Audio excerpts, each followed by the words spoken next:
What's up, everyone? Welcome to another episode of Real Estate Moguls. My name is Grant Findlay-Shirras, and on today's show, we have the CEO of Spark Real Estate Technologies, Simeon Garratt, who's a marketing expert focusing on real estate developers, so pre-construction, new construction, project marketing firms, and brokerages. Out of my hometown, Vancouver, BC, Canada, Spark has created modern software that includes a CRM, email marketing, lead management tools, and much, much more. And it's time for you now to get to know him and his company. So thank you, Simeon, for being on the show. Thanks for having me. Cool.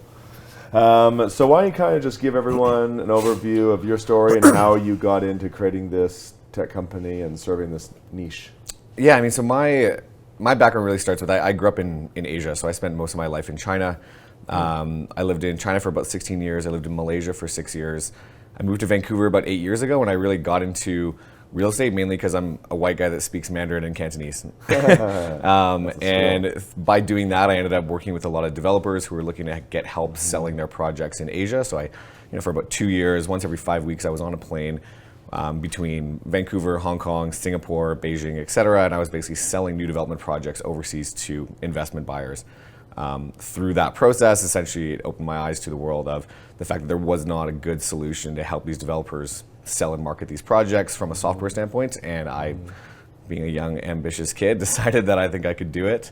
And I got together with a group of guys, and we spent the next 2 years basically building our beta platform in my living room in Vancouver. How did it start? Like, what was the first functionality that you wanted to build, and how has it evolved over time?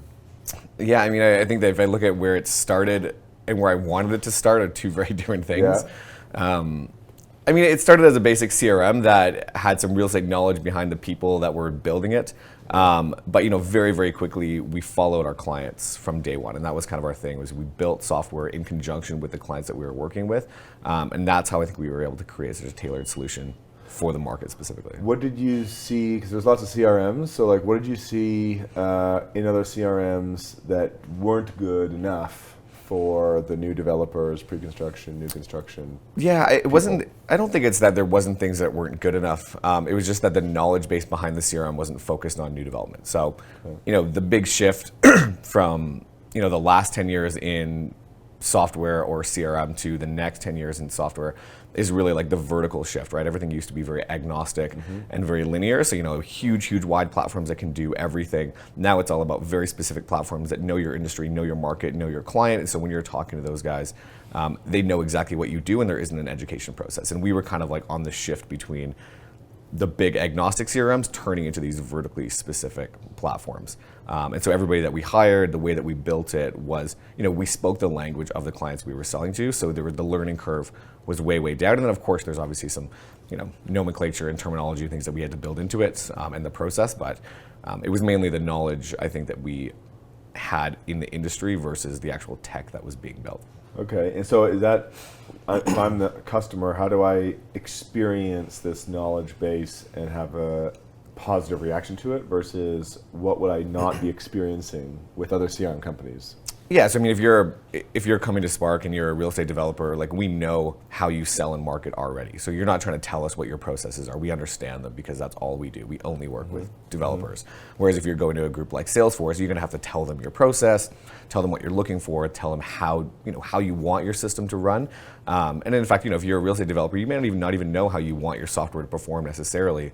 And that's the other big hump is real estate has been extremely slow to adapt into technology, and development has been even slower on top of the general real estate bubble. So that learning curve alone, I think, was sort of a big advantage for us. So you started with this CRM product, and then now you've got all these other services. So yeah, I mean, we used to be called Spark CRM, and mainly not just because we were a CRM, but that's because what people in the industry associated our type of technology with. Some of the other competitors had CRM in their name, and so that was what we automatically just gravitated towards in order for us to have the same association. About 3 years ago, we actually dropped the CRM from our name because it's actually only a small portion of what we do. Okay. I mean, inventory management, contracts, conveyancing, deposits, commissions, marketing automation, reporting, all the tools that you need on the back end to sell and market these projects. That's really the bulk of where our system lives. The CRM is really the very, very front end on the lead capture and the very back end on the client management once they've actually sort of completed. So CRM is just more of a term that people understand. What else are you going to say? Like ERP, business management, information system. Like, it gets kind of complicated, but really it's the whole back-end data set. What is the most used product or service that you guys have? Inventory management and digital contract generation. So, taking those, 70-page paper contracts and digitizing those with digital signatures, being able to track deposits and execute contracts from, whether that's in person or whether that's somebody that's buying a condo from around the world. Managing that process has been our biggest traction piece. And I think it's the biggest shift in the industry, which is really getting rid of the big pen and paper, contracts that people are used to when they're buying a home. Did you guys bootstrap this? You raise money? Like, what's your situation? We bootstrapped for the first 3 years, basically. I mean, it was in my apartment. 5 guys in my living room turned into our office. We slowly, graduated to a co-working space, and then we slowly graduated to a bit of a smaller co-working space that was more like ours. And then finally, after a couple of years, we got to the point where it made sense to maybe raise some money. But when Spark started, I didn't know what a startup was. I didn't know what venture capital was. I had no idea what an angel investor was. I just had said, hey, this is an idea, and I think it could be a good company because I already know these guys, and I think we could sell it. And all the rest of that learning on raising money kind of came after the fact. So tell me what have you raised and who do you work with? So we raised money, I think, in a little bit of a different way than most startups, I guess you could say. We went straight to brokers, actually, so investment brokers, and we basically said, you guys have a big book that you're investing all the time. Take a little bit of that book, put it into what you would consider high risk. It's a private company, but we're not asking for a huge chunk of money. Maybe we're asking for $25,000 or $50,000, and we did that with a bunch of groups off the bat, and that's kind of how we raised our first round, was really through a lot of brokers that were offsetting their book or their balance sheet to an investor to say, hey, I'm actually putting a little bit of your money into a really cool high growth startup, but it's not your traditional investment, versus us going to the angel investors who hear 1,000 pitches a day and maybe write a check or not. So since then, we've kind of graduated to high net worth individuals, some owners of PE firms, not the PE firms themselves, but really like a network of really smart value add investors. And we still haven't raised money from a venture capital firm or private equity. How much did you get from those little checks total when you brought it all together? Like $4 million. That's serious. Yeah. How many people? I think our total investment pool is probably around 40 people. Wow. Yeah. And they all just got shares, no board seats? No board seat. I mean, most of these guys they weren't looking for control, and it wasn't like, a venture capital group writes a big check, they want a board seat because they're investing in the majority of that round, whereas these guys were writing smaller checks.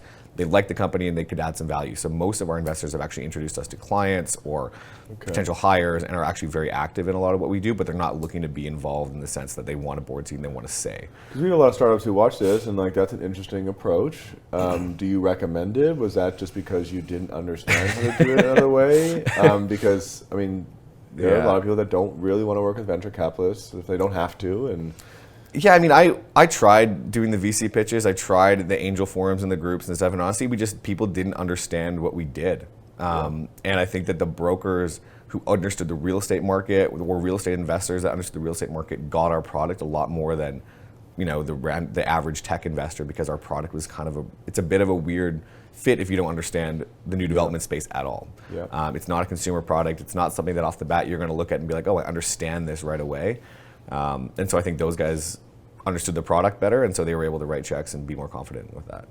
Very cool. Where is your company going? Is it just more services, or do you guys have your suite kind of figured out now? It's just about getting more customers. We're in a market share grab right now. We're in about 80 different cities. That's up from 50 cities last year. We've got 700 live projects across North America. We've got about $65 billion of new development real estate on the platform right now, and there isn't really any major competitor that we've seen. And so really right now it's about educating and finding clients that we can onboard onto the platform, and then finding those value add services that fit underneath. The major, I think, service that's going to come out of this market really is the integration between the CRM and the software side that we're already doing, and the integration to the banking system. So the mortgages, the lending, the insurance, that's really the connection. And I think in the next couple of years, we're going to see that happen dramatically. And that's something that we're already working on, is basically bridging the gap between when you write a contract to buy a home and when you need to complete on that home and actually get financing for it. What does that process look like? How can we automate a lot of those pieces? What are some of the changes that are happening in the real estate industry that intrigue you? Maybe you're wondering if that's going to be a threat at some point, because like Amazon, the one move they made was with Lennar Homes, and that's new development, new construction. Now they're just partnering with Realogy, but you know, is new construction on the rise? You happy with some of the trends you're seeing and some stuff? Yeah, I mean, I think that the Amazons getting into real estate, they're after the fact. I mean, they're not looking to get into the space. We're well before the building ever gets built. Our software gets implemented 6 months before they even have, you know, anything, before they even have a sign of this on the site where they're actually going to be building. So we're really like the pre-sale. You know, we get in really, really early. Our system kind of ends when they actually complete that building, which is kind of where the Amazon and the Realogy connections pick up. Oh. So we're kind of well before those guys would ever get involved, and we're also like we're hedged. We're in 6 different countries. We've got clients in Australia and New Zealand and Qatar and Cambodia and all these places where you might not think of being hotspots, but new development I think all around the world is really picking up. Especially as the financing tools that we've seen in North America, like you can get a mortgage. You know, a lot of these countries you couldn't get mortgages; you had to pay cash. And so as we see that trend kind of get into a lot of Southeast Asia right now, the Philippines is growing dramatically. Pre-sale and investment properties are huge there, and that's a big market that we're looking to go after. How has it been expanding internationally? Because the traditional startup thing is like, hey, there's a lot of business in the States, and then if you really need to, you can go to Canada. And going international, like time zone issues and language issues, and people usually don't expand geographically as much as you have. What do you say to startups who think, hey, maybe I can make more money if I do? And what have been some of the thoughts and lessons learned as you've done it? Yeah, I think that, definitely a lot of sleepless nights for sure. The time zones are a bit frustrating to an extent, but I think understanding the client and the customer base, for us it made sense. Like, new development is essentially the same every single place in the world. Whether you're building in Cambodia or you're building in Chicago, it's the same process. English primary countries are where we focus, and we're not localizing it into other languages. But again, building a good product that allows people to self-serve is key, and we spend a lot of time in the early days designing a product that people in the industry, and like we talked about earlier, if you build something for that market and you understand that market, when somebody in that market sees it, they're going to get it. So it's not like a Salesforce where if you could be selling shoes, or you could be selling hats, or you could be selling homes. Each of those groups has to figure out how to use it. We're only selling homes and condos. So when a condo developer jumps into our system, whether they're across the world or whether they're local, they both get the system kind of off the bat. And so our training curve is way, way lower than what a lot of our other competitors would have, just because of the fact that we only work with that one group. When you think about, how long have you been doing this for now? 6 years. When you think about, if you could do this all over again to be where you're at or ahead faster, in hindsight, are there things that you could tell other startups, that you would have done differently? Have you learned some lessons you learned? Yeah, I think that the biggest thing that I've learned is that financial engineering is extremely important. The way you structure your company, the way you raise money, the way you value your company in the beginning, the way you do your accounting, the way you report on metrics, all those things are extremely important. And if you can dial those in really, really early, then you don't have to play catch up. And that was something where we had a little bit of that, because again, I didn't know. I wasn't a startup guy. I'm not a finance guy. So what did you do and then change to that you wish you kind of just did from the beginning? Yeah, I wish I would have hired like an accountant or a CFO or somebody earlier that came from a bigger business that could help us structure everything from collecting payments to how to price to how to deal with like clients that don't pay, or payable accounts that how do you manage your money. That's something, raising money is one thing, managing that money and managing the expectations on money is another thing. And I think that for us, it was really, not that we did a bad job, but we definitely could have streamlined a lot, and I think saved ourselves a lot of headache if we had engineered that a little bit better in the early days. What do you think is a strategy to valuation that startups sometimes get screwed out, like they screw themselves over by doing this kind of deal early on. What are some of your philosophies on the right way to raise money for your company? I mean, I think personally the right way to raise money is whatever you're comfortable with. I mean, the investors, don't push investors outside of their comfort zone. Raise money from people that understand what you're doing. And I think that the valuation, I mean, don't be scared to take a little bit of money at a lower valuation, because you can always grow that later. If you take high valuation at the beginning, it's really hard to keep up those expectations. And one thing we did was, we had a lot of investors that got into Spark, but we always hit our milestones. So we said, hey, we're going to raise 100 grand, and with that 100 grand, we're going to do these 5 things. And if we do those 5 things, we're going to come back and we're going to ask you for another 100 grand. And we did that over and over and over again. And it was the same group of investors essentially since day one that have written checks into almost every single round that we've done. And that's because we've been really consistent. And it wasn't like, hey, give us $5 million and we're going to go try to do a bunch of stuff and hopefully it works. It was very, very dialed into, here's our objectives, here's our goals. If we hit these, we are going to come back and we're going to ask you for more money. And if you do that, hopefully you're going to say yes. And that was kind of, so again, we weren't asking for a big check. You get them to make commitments and say, hey, if I do this, will you give me more money? Yeah. And I'm not going to take your money now unless you commit to doing the future ones? Yeah, we did rounds where we raised at a 30 cent, and we said, if you're going to get in at a 30 cent round, we're going to do a 40 cent round, and we want you to have a commitment on that as well. But we're going to hit these milestones. So as long as we hit this stuff, you're going to write a check. And we did that. And I think people kind of like that, because you do what you said you're going to do. Yep. You have to work really hard to make sure that stuff happens. It's not easy, but. Good for you. That's a good strategy. I like it. Now let's go macro a little bit and talk about CRM companies. So many CRMs continue to being built, and I don't think people understand some of the challenges that there are with building a CRM. Yeah. What are some of the major challenges you think people don't quite understand, maybe you didn't expect when you got into it? I think the biggest challenge that every single CRM company has is the user. It's not about how good the tech is. You can have an amazing car, with every bell and whistle you can think of, but if the person doesn't know how to drive it or doesn't want to drive it, it doesn't really matter. And that's kind of the same thing when you're looking at CRMs is, you can have these massive systems like Salesforce and Dynamics and Sage, and they have everything you could ever think of, but people don't want to use them because they're complicated, or they don't know how to use them, or they just don't think that it's useful. So I think that the biggest challenge really is getting the user on board to want to use your system, and having them champion that and actually being able to prove success through. So, if a CRM can get you a deal, if you walked into work and you sign into your CRM and all of a sudden you get a deal out of it and it makes you money, you're going to probably want to use that. And so we try to engineer ways to get success very early on for our users so that they would champion and see that that's actually a better way to do business versus it being another tool that they have to use because their manager wants them to, track stuff. So how did your CRM, when a person logged in, they were like, oh, this CRM helped me get a deal? Yeah, it was about, so in the real estate space, it was about being transparent with information, right? Just firstly, not letting people make mistakes that they traditionally would make, which is maybe having incorrect pricing, selling a unit that isn't ready to be sold, having the wrong agent associated with a deal. So getting rid of some of the things that might happen poorly, it was step one. And then providing additional insights into, hey, here's 3 people that match the same people that bought last week that you haven't talked to yet. And they're in the same profile and they've got the same questions that they answered, same demographic. Hey, maybe you should reach out to them.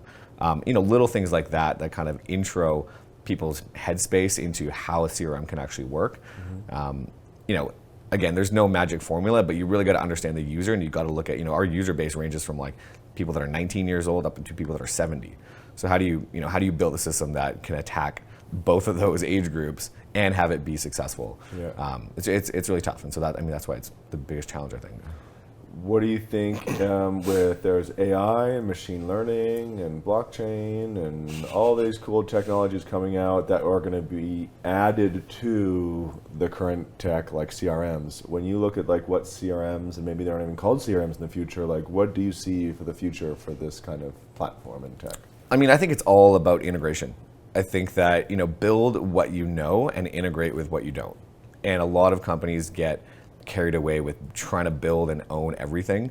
I want to have every module and every upsell, where in reality, if I know real estate and I know new development, I don't want to build an accounting system because I'm not an accountant. I want to integrate with an accounting system, but I don't want to try to build it. And a lot of CRM companies try to go down this rabbit hole of always trying to do everything and own everything. And I think that in the future, it's going to be a ton of really, really focused vertical software platforms that all integrate with each other really, really well.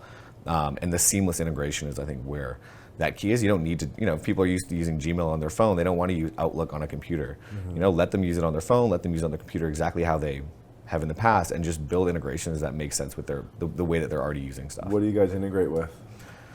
I mean, we integrate with a lot of companies. So we have, a fairly robust API platform that we can plug and play with most major platforms. Some of them are very, very obscure, depending on, in Miami, we integrate with a small accounting group that does a lot of the back-end accounting for new development. In New York, we integrate with Salesforce. In other places, we integrate with, different automated marketing systems. I mean, we kind of listen to the clients, right? If this is what they're using, we're not going to say, no, you shouldn't use that. But, we may show them ways of something that might be better. So startups, it's like, yeah, don't build it, integrate with it, and it just sounds so nice. But it's not that easy just to integrate with all these things seamlessly. No, yeah. So when you try to educate a startup, like, here's what you can expect. It definitely is not as intense as trying to build it and be great at it. Yeah. But you still need to think about it taking this much time per integration, this much money per integration. Yeah. And then you have to figure out if it's going to be mathematically worth it. So Yeah. what is the kind of your thought process that goes into it? It's going to take this much time to build this integration and this much money, and therefore we're only going to do it if this happens. So, I mean, in the early days, we only would do integrations if we were paid to do it, essentially. I mean, it was very money driven. If somebody wants it bad enough, they're going to pay for it. And if they don't want to pay for it, they probably don't want it that badly.